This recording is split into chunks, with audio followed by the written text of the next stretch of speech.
going on, guys? I had to start today about sole plates and the comparison in metric to how big are the differences on sole plates and negative plates.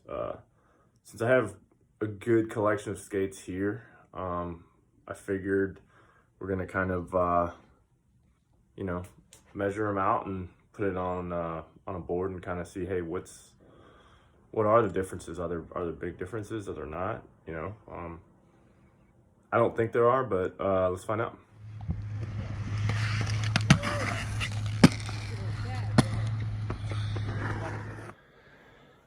Okay, so quick breakdown here.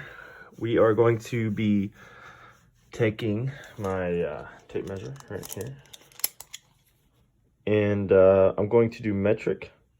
So I apologize for the people in inches. You can Google convert it, but centimeters my thing. So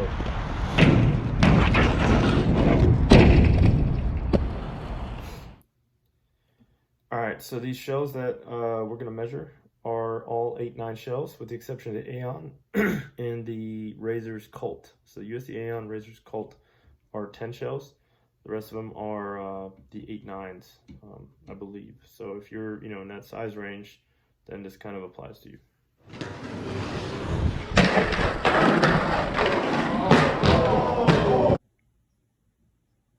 All right, so here's what we're working with. Again, we got the Flying Eagle and Kadoo, USD Aeon, Razor's Cult, USD Carbon, USD Sway, Razor's SL, USD Classic Throne, Rochi Fifth Element, and Razor's Shift. So the way this is going to work, I use this one as an example because there's no frame.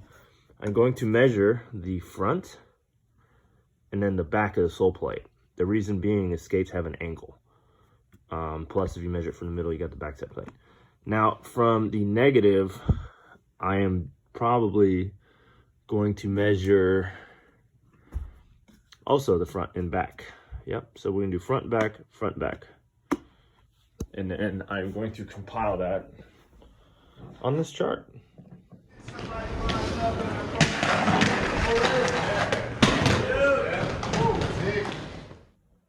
All right, so looking at this chart, let's just start out with just the sole plates, all right, front and back.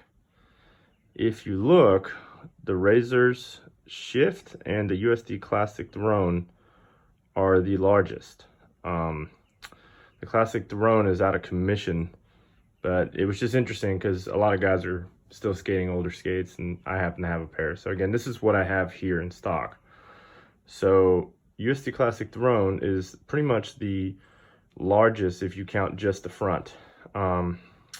Looking at the back, it would be the Razor Shift. So kind of funny how both of those have the largest one way or another. Me personally, I think the front of the sole plate is what makes the grind, at least the way I balance it. So the Classic Throne, which I skated for years, that kind of explains it a little bit.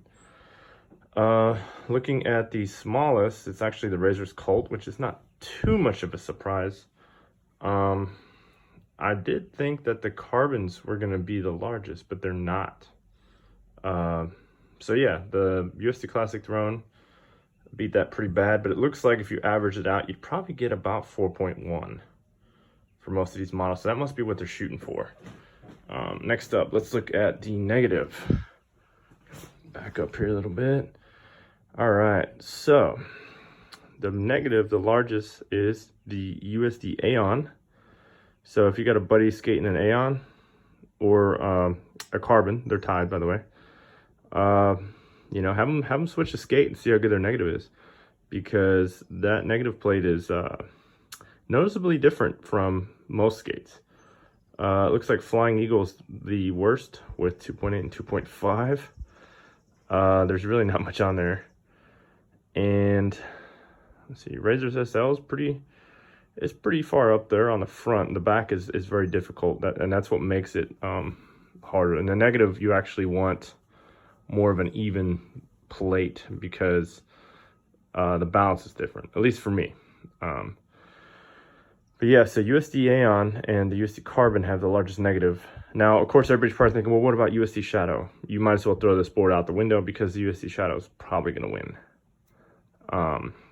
And Gods is probably, since it's by Power Slide, my guess is Gods would be right up there with the Carbon statistic.